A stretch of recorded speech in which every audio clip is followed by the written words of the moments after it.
Hello दोस्तों, welcome to money stocks. तो इस वीडियो के अंदर हम लोग बात करने वाले हैं मल्टीपल स्टॉक्स के बारे में। तो चलिए, सबसे पहले हम लोग डिस्कस करेंगे रिलायंस के बारे में। तो जहां हमें रिलायंस के अंदर आज के दिन एक आधे % तक की गिरावट नजर आया, लेकिन कहीं ना कहीं 3164 रुपीज़ के आसपास हमें क्लोजिंग नजर आ चुके हैं। तो रिलायंस को लेके आज के दिन एक मल्टीपल अपडेट से एक अच्छी खासी न्यूज़ हमें निकल के आए हैं। जितने सारे कंपनीज के अंदर न्यूज़ है वो न्यूज़ बहुत ज़्यादा पॉजिटिव है, जिस वजह से बहुत जल्द बहुत ज़्यादा चांसेस ये है कि बहुत अच्छी खासी रैली हमें रिलायंस के अंदर देखने को मिल सकता है इस न्यूज़ के कारण। एंड लॉन्ग टर्म के अंदर आपको पता है कि जिन जिन सेगमेंट्स के अंदर कंपनी ने अपना बिजनेस हमें डाइवर्सिफाई किया है, वो हर एक सेगमेंट आने वाले सालों में डिमांड हमें फुलफिल करने वाला है, जिस वजह से एक बढ़िया तरीके से रैली आ सकती है। एंड तेज़ी आने का एक और कारण है क्योंकि जो इम्पोर्टेंट कंपनी का जो रजिस्टेंस लेवल था, कौन सा था, 3000 रुपीज़ का था, उसको भी कंपनी के द्वारा ब्रेकआउट किया गया है, रिटेच किया गया है। अच्छा खासा कंपनी अभी बाहर हमें निकल चुका है। तो यही लेवल्स के ऊपर भी हमने आपके साथ रिकमेंड किया था कि 3000 रुपीज़ का लेवल जैसे ही कंपनी ब्रेक करेगा, एक अच्छी खासी तेज़ी हमें देखने को मिलेगा। और ब्रेक करने के बाद करंटली कंपनी होल्ड कर रहा है। करंटली क्या है ना, ब्रोकरेज फर्म के द्वारा रिलायंस कंपनी को लेके 3600 रुपीज़ तक का टारगेट हमें दिया गया है। तो चार्ट में आपके साथ शो करना चाहूँगा। यहाँ मैंने एक साल का चार्ट आपके सामने ओपन किया हुआ है। तो यहाँ अगर आप ऑब्जर्व करके चलेंगे तो ये कंपनी का एक रजिस्टेंस लेवल था। देखिएगा, यहाँ मैं मार्क करना चाहूँगा, ये कंपनी का एक इंपॉर्टेंट रजिस्टेंस लेवल था। लेवल्स क्या था, 3000 रुपीज़ का एक राउंड नंबर था। जब जब कंपनी के द्वारा इसके लेवल्स के अंदर आता था, तभी तभी कंपनी के अंदर एक रजिस्टेंस लिया जाता था और तभी तभी कंपनी के अंदर हमें गिरावट आता था। लेकिन जैसे कंपनी के द्वारा हमें ब्रेकआउट किया गया, वैसे हमने आपके साथ इन्फॉर्म हमें शेयर किया था। और अभी दोस्तों बहुत बड़ा टारगेट हमें आने वाले फ्यूचर में देखने को मिलने वाला है। तो जैसे जैसे कंपनी डिप्स के अंदर मिले ना, जरूर दोस्तों buy on dip strategy apply करना। ऐसा मौका आपको आने वाले फ्यूचर में नहीं मिलेगा। एंड जिस प्राइस रेंज के आसपास रिलायंस ये कंपनी ट्रेड कर रहा है ना, ये बिल्कुल भी कंपनी पॉइंट पर हमें ट्रेड नहीं करे। तो करंटली अभी हम आ चुके हैं एक अपडेट्स के ऊपर। देखिएगा, the Reliance industries, L&T and Adani and John Cockerill to manufacture electrolyser by financial year 2025। यानी कि सभी कंपनीज क्या करने वाला है, मैन्युफैक्चर करने वाला है। क्या मैन्युफैक्चरिंग करेगा, इलेक्ट्रोलाइजर ये मैन्युफैक्चरिंग करने वाला है 2025 तक। तो इसकी अगर बात की जाए तो आने वाले फ्यूचर में इस चीज़ की बहुत ज़्यादा दोस्तों डिमांड हमें होने वाले हैं।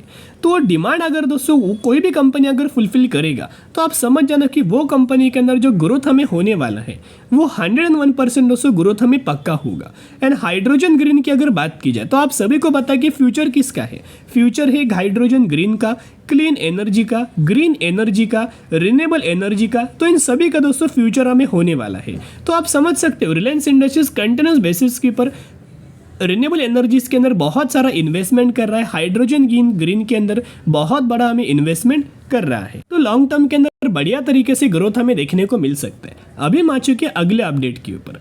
तो ये अपडेट अगर आप देखोगे तो डेट एंड टाइम कंफर्म कीजिएगा। डेट आज ही के दिन अपडेट आया है, ऑलमोस्ट 1:30 बजे के आसपास हमें अपडेट नजर आया है। एकदम फ्रेश अपडेट्स के बारे में हम लोग बात कर रहे हैं। देखिएगा, the Reliance acquires 5 crore shares of Adani power subsidiary. तो अदानी पावर सब्सिडरी के अंदर रिलायंस के द्वारा 5 करोड़ शेयर्स हमें एक्वायर किया गया है। तो करीब करीब अगर आप इनके कंप्लीट अपडेट्स के अंदर ऑब्जर्व करके चलेंगे तो यहाँ क्या बोला गया है कि जो एक्विजिशन हमें नजर आया है वो 26% तक स्टेक तक का एक्विजिशन हमें किया गया है। जिसका अमाउंट अगर आप ऑब्जर्व करके चलेंगे तो ये अमाउंट हमें बहुत ज़्यादा हमें देखने को मिल रहा है। उसके साथ साथ अभी हम आ चुके अगले अपडेट के ऊपर। देखिएगा, the Reliance retail plan to launch sports format to complete with Decathlon. यानी कि डेकाथॉन की अगर बात की जाए तो कंपनी ने क्या किया है, ये अभी बातचीत कर रहा है। जैसे कि आप देख सकते हो, Reliance is in talk to lease 8000 से लेके 10,000 square feet space across the mall and high street in top cities for the new ventures. एक new ventures, new brands company open करने वाला है। उसको लेके हमें कंपनी रिलायंस रिटेल का एक प्लान हमें देखने को मिल रहा है। तो लॉन्ग टर्म के अंदर इसके अंदर भी हमें बेनिफिट्स हमें मिल जाएगा। उसके साथ साथ अभी हम आ चुके अगले अपडेट के ऊपर। बीच में आपको पता है खबर हमें आया हुआ था कि रिलायंस जियो का जो प्लान है, राइट, जो प्लान है वो प्लान बहुत ज़्यादा हाइक किया गया था, राइट। तो कहीं ना कहीं उसी के ऊपर एक कमेंट हमें दिया गया है, Reliance Jio provide some relief to users, brings 3 new prepaid plans with true unlimited 5G data. तो ये प्लान्स क्या है, ज़रूर दोस्तों आप इस अपडेट को ज़रूर चेकआउट करके चलना। तो जो हमें रिलायंस के अंदर दोस्तों अपडेट थे, वो अपडेट हमने बात किया। अभी अगर आप आज के दिन का कंपनी का ओवरऑल बेसिस के ऊपर डिलीवरीज देखोगे तो 50% के आसपास हमें डिलीवरीज नज़र आया। यानी कि आप समझ सकते हो कि रिलायंस जैसे बड़ी कंपनी, लार्ज कैप कैटेगरी वाली कंपनी, फंडामेंटल स्ट्रॉन्ग कंपनी के अंदर अगर 50% तक का डिलीवरीज आता है एंड फाइनली कंपनी ने रिसेंटली ब्रेकआउट किया हुआ है और तेज़ी आ रहा है, लगातार कंपनी के अंदर क्या हो रहा है, बाइंग हो रहा है, तो आप समझ जाना बड़े बड़े प्लेयर्स की एंट्री लगातार दोस्तों हो रहा है। और ये डेटा मैंने बहुत पहले भी आपके साथ शेयर किया था। हर एक महीने का म्यूचुअल फंड्स का डेटा मैं आपके साथ हर एक वीडियोस के अंदर शेयर करता था। जो भी कंपनी के बारे में हम लोग वीडियोस के अंदर डिस्कस करते थे, उन हर एक कंपनी के बारे में हम लोग आपके साथ एनालिसिस करके शेयर करते थे।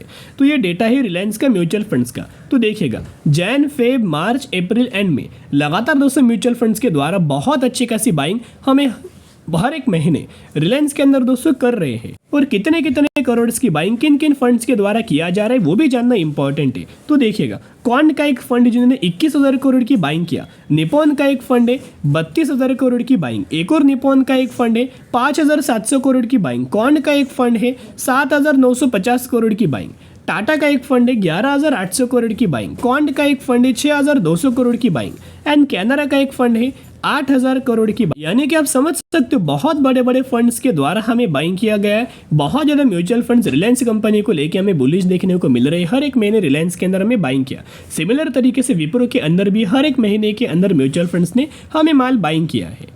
तो रिलायंस के अंदर एक और अपडेट था, बहुत सारे लोगों का डाउट्स था कि सर रिलायंस जियो का आईपीओ मार्केट के अंदर कब आएगा।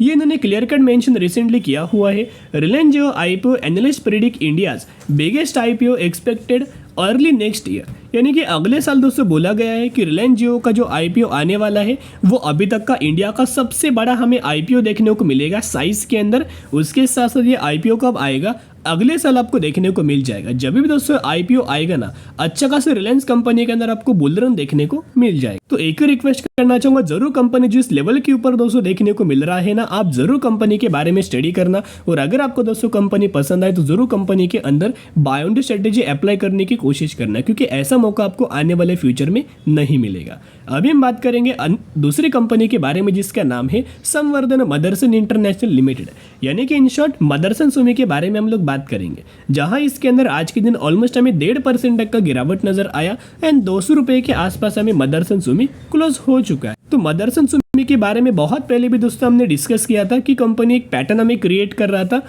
और अभी अगर आप देखोगे पिछले एक सालों में कंपनी ने 120% तक का रिटर्न शेयर होल्डर्स को बना के दिया है। और अभी ब्रोकरेज फर्म का और दोस्तों बड़े हमें टारगेट दिया है। तो मदरसन सुमी के अंदर ब्रोकरेज फर्म के द्वारा जेपी मॉर्गन के द्वारा हमें टारगेट दिया गया है 245 रुपीज़ का, यानी कि आप समझ सकते हैं करंट प्राइस से कंपनी हमें अच्छी खासी 25% तक का टारगेट हमें अपसाइड हमें दिया गया। तो अभी हम आ चुके म्यूचुअल फंड्स का डेटा के ऊपर। यहाँ अगर आप ऑब्जर्व करके चलेंगे तो जैन के अंदर, फेब के अंदर, मार्च के अंदर, अप्रैल के अंदर म्यूचुअल फंड्स के द्वारा माल बाइंग किया गया था। सिर्फ मई महीने के अंदर दोस्तों माल हमें बेचा गया, लेकिन हर एक महीने म्यूचुअल फंड्स के द्वारा माल हमें बाइंग किया गया है।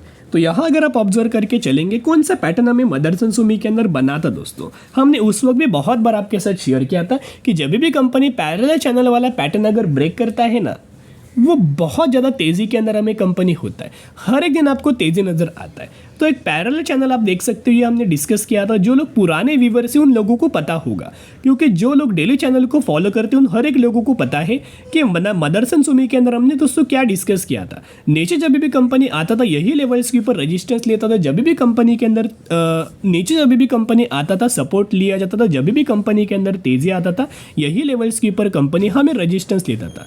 लेकिन जैसे कंपनी के द्वारा ये लेवल्स का हमें ब्रेकआउट दिया गया, वैसे आप देख सकते हो ब्रेकआउट दिया गया, रिटेस्ट किया और उसके बाद कंटिन्यूस बेसिस के ऊपर हमें तेजी कंपनी के अंदर देखने को मिल चुका है। लेकिन अभी क्या है, लगातार कंपनी कंटिन्यूस बेसिस के ऊपर हमें तेजी के अंदर दोस्तों मिल रहा है। तो अभी दोस्तों बाइंग करने का मौका नहीं है, लेकिन जैसे जैसे कंपनी थोड़ा बहुत और ज़्यादा गिरावट के अंदर मिले, कुछ लेवल्स के अंदर कंपनी कंसोलिडेट करे, उस समय बाइंग करने का फिर से एक बार हमें मौका मिल जाएगा। लेकिन अभी थोड़ा बहुत दोस्तों वेट एंड वॉच करना। जिन भी लोगों ने पहले से बाइंग किया जरूर कंपनी को फर्दर फ्यूचर के लिए कंटिन्यू कर सकते हो। अभी हम बात करने वाले हैं अगली कंपनी के बारे में जिसका नाम है WPIL लिमिटेड। 4,800 रुपये के आसपास हमें क्लोजिंग किया गया एंड मैक्सिमम में ये कंपनी के द्वारा 22,780% तक का रिटर्न शेयर होल्डर्स को बना के दिया। रिसेंटली यही कंपनी के द्वारा हमें एक बहुत बड़ा अनाउंसमेंट किया गया है। कंपनी ने अनाउंसमेंट किया है 1:10 रेशियो के अंदर स्प्लिट, यानी कि कहीं ना कहीं अगर आप ऑब्जर्व करके चलेंगे, अगर आपके पास इस कंपनी के एक शेयर होंगे तो हर एक शेयर के बदले आपको 10 शेयर मिलने वाले हैं।